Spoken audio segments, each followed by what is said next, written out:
Então vamos ver a resposta do livro aqui, ó. Para que haja especiação, as populações devem permanecer reprodutivamente isoladas por algum tempo, até que se estabeleçam mecanismos que impeçam a livre troca de genes entre seus membros. Quais são esses mecanismos? Então as populações ficam isoladas, vão reproduzindo os machos e fêmeas aqui das populações A e B, que estão separados por uma barreira geográfica, e vão acumulando diferenças gênicas, até um momento em que essas diferenças sejam suficientes para impedir, vamos supor que a barreira geográfica foi desfeita. Eles se encontram, não se reproduzem mais. Isso pode acontecer por quê? Diferente comportamento de acasalamento, né? Então, os répteis, até os peixes e anfíbios têm também corte. Mas os répteis, aves e mamíferos, que são seres terrestres, precisa fazer a fecundação interna. Então tem que ter o coito. Então, primeira coisa, comportamento. Tem que ter um comportamento semelhante. Ah, mas no humano isso não importa. Realmente, o comportamento humano é diverso, né? Isso às vezes não é limitante. Segunda coisa, compatibilidade anatômica. Não adianta, então, você ter o mesmo comportamento e não ter a compatibilidade anatômica. Por exemplo, um cachorrão e uma cadela piquititica. Não chega ali, entendeu? Não acontece. Incompatibilidade anatômica. Inviabilidade do embrião.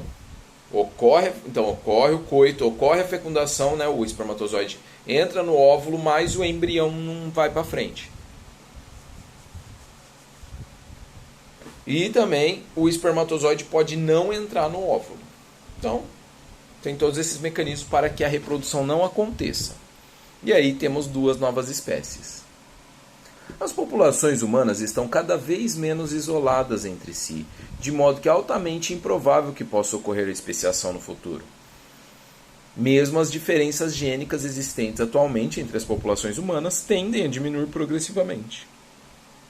Sim, mas se o Elon Musk fizer uma SpaceX Mars One e colonizar Marte, e houver uma revolução, e aí Marte se torna independente, e aí corta as relações com a Terra por milhares de anos, quem sabe não surja um humano Mars, Homo sapiens Mars e um Homo sapiens terrestres.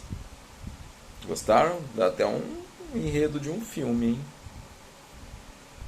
Questão 8 agora.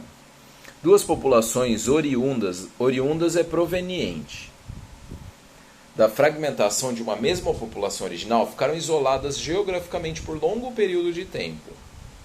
Descreva as diferentes alternativas do que pode acontecer em relação ao isolamento reprodutivo se essas populações voltarem a se juntar pelo desaparecimento da barreira geográfica entre elas. Inclui em sua explicação o conceito de subespécie. Então vamos ver aqui. Duas situações podem ocorrer. 1. Os membros das duas populações não serão mais capazes de se cruzar e ou produzir descendência fértil, constituindo duas espécies distintas. 2. Os membros das duas populações poderão cruzar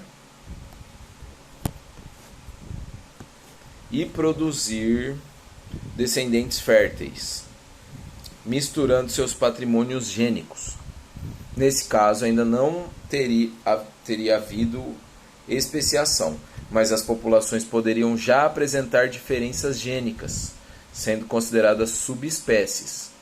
Essas diferenças tenderiam a desaparecer com o tempo, devido a cruzamentos e misturas gênicas entre os membros das duas populações. Então, complemento anterior, né? Por exemplo, tem uma tartaruga que chama Chelonia midas, que é a tartaruga verde. Quem já foi no Projeto Tamar sabe que tem um monte de tipo de tartaruga, né? Tem a verde, tem a cabeçuda, tem a oliva, tem a de pente e tem a de couro. Tem essas 5 espécies. A verde, que é a mais comum, a Chelonia midas, ela tem uma subespécie que vive no Oceano Pacífico. Então as do Oceano Atlântico são verdes, as do Pacífico são acinzentadas. Mas elas são a mesma espécie, Chelonia midas. Elas conseguem se reproduzir, mas elas são subespécies. A jararaca também, a Botropis jararaca, ela tem a jararaca da Amazônia e a jararaca da montanha, que fica nos Andes. Ela também é mais acinzentada, se camufla melhor nas rochas. É a mesma espécie, mas é uma subespécie, tem algumas pequenas variações.